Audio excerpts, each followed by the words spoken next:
I want to go to the New South Wales Transport Minister, Andrew Constance, now. He joins us from the Sydney CBD.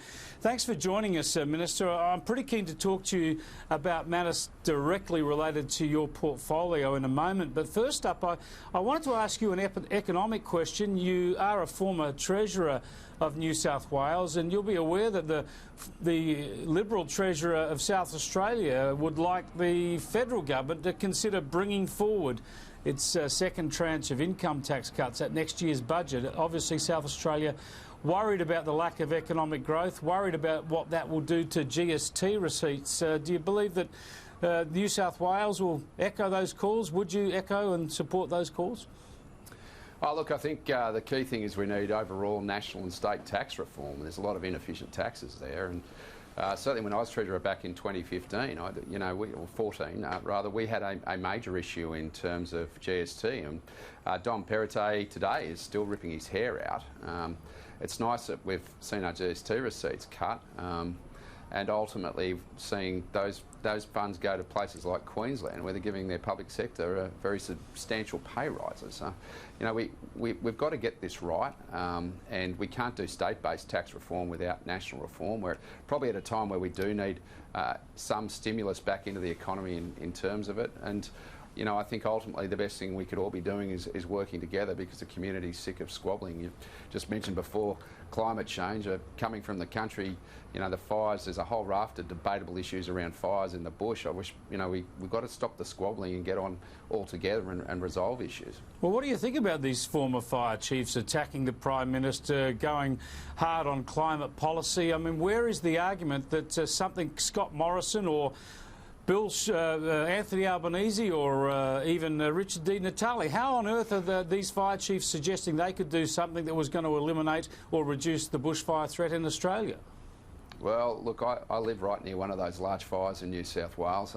The in-laws are at a place called Nelligan, and it's on their doorstep. I just say to everybody, particularly in our cities, just keep this into context.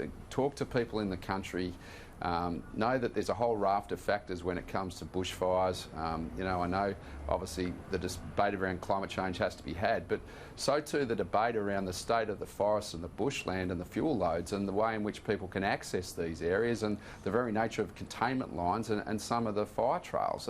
We've got to have a holistic debate around fires, and I'd say to those fire chiefs, I know that the national government and the Prime Minister said it, and the Premier said it, obviously, in terms of each tiers of government have got their own climate change approaches. But the thing that I would point out, specifically in relation to these fires, for goodness sake, just know there is thousands of volunteers, men and women out there today, putting their lives at risk.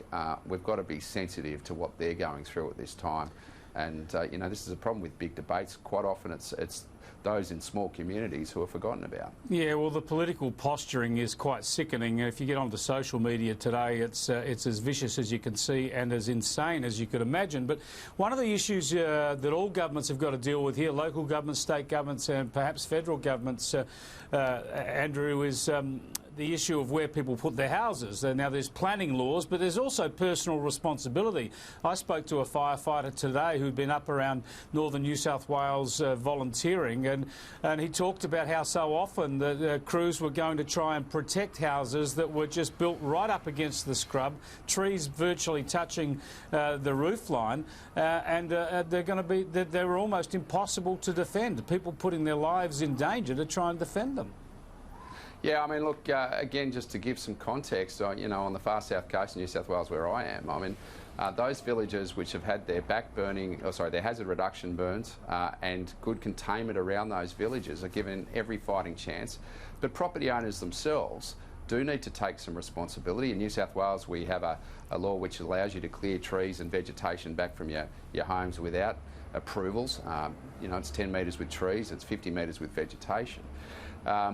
But, what's concerned me and appalled me, I went into one of the fire zones the other day with our local superintendent, and there's a lot of non-residential ratepayers who have homes in some of these coastal areas, and their homes are a mess. There is no chance of any fiery putting it out when ember attack happens or the front comes through. And you know, that's putting their lives at risk. So people have an obligation and responsibility living in bushland areas to make sure that their homes are bushfire ready. And yes, we have a lot of homes interface with the bush, but for goodness sake, we've got to be able to make sure that we give ourselves every chance to put the blazes out when the firefighters are having to deal with the fronts and the ember attacks, and we're not seeing that. Yeah, spot on. I just want to get back and finish off this taxation issue. It sounds like you're very sympathetic towards Rob Lucas's call to bring these income tax forward. It would be a federal government decision, but you're suggesting that's the sort of stimulus that perhaps the federal economy needs at the moment?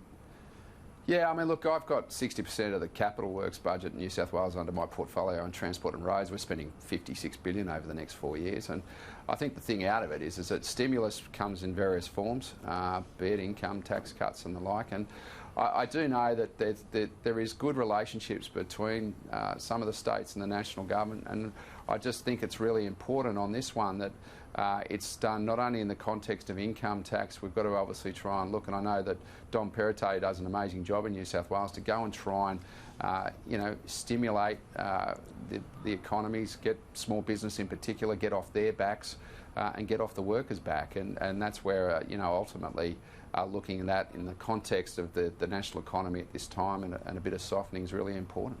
Speaking of your infrastructure spend, it must be a great relief to see the light rail, the new tram in Sydney underway, way over budget and almost a year overdue. But how's the operation been? There was a breakdown on day one, but how's it proceeded since then? Look, first of all, I mean, we've now had over 200,000 people catch light rail. Wow. It's been a phenomenal 3 days, and 80,000 Saturday, 80,000 Sunday. It was a fare-free day. Obviously, a lot of pressure on the system.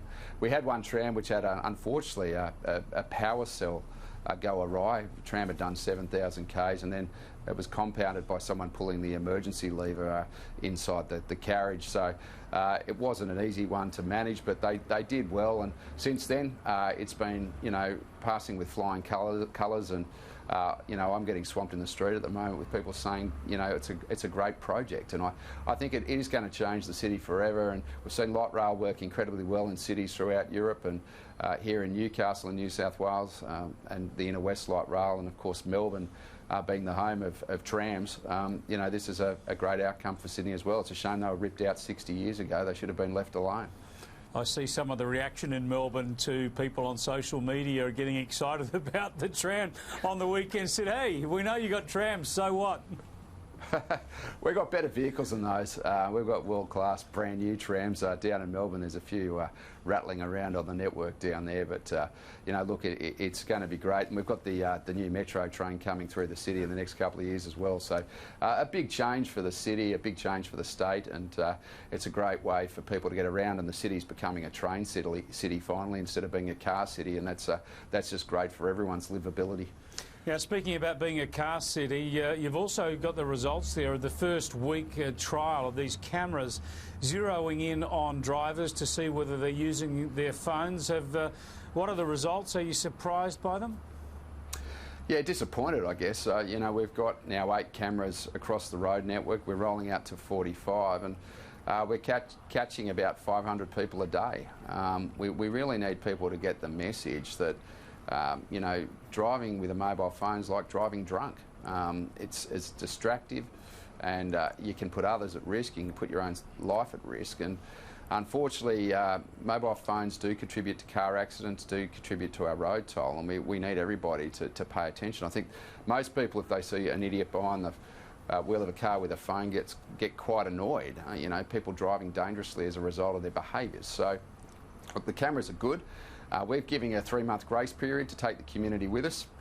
We are the first jurisdiction in the world to roll out the cameras, so we do want to take the community with us. 3,300 people caught in the first week at various locations around the state, and we just need everybody to just know that we're doing this to save your lives. And with any revenue we pick up, be it speeding or now with mobile phones, we put it into a community road safety fund to get quite quite frankly, idiots have done the wrong thing in the first place to behave into the future. We've put all fine revenue into a fund to educate people to do the right thing. It's just illogical, but that's what we have to do. And I just need everybody to, you know, particularly over the Christmas period, we're now almost at 340 fatalities in New South Wales this year, close to 250 in the bush.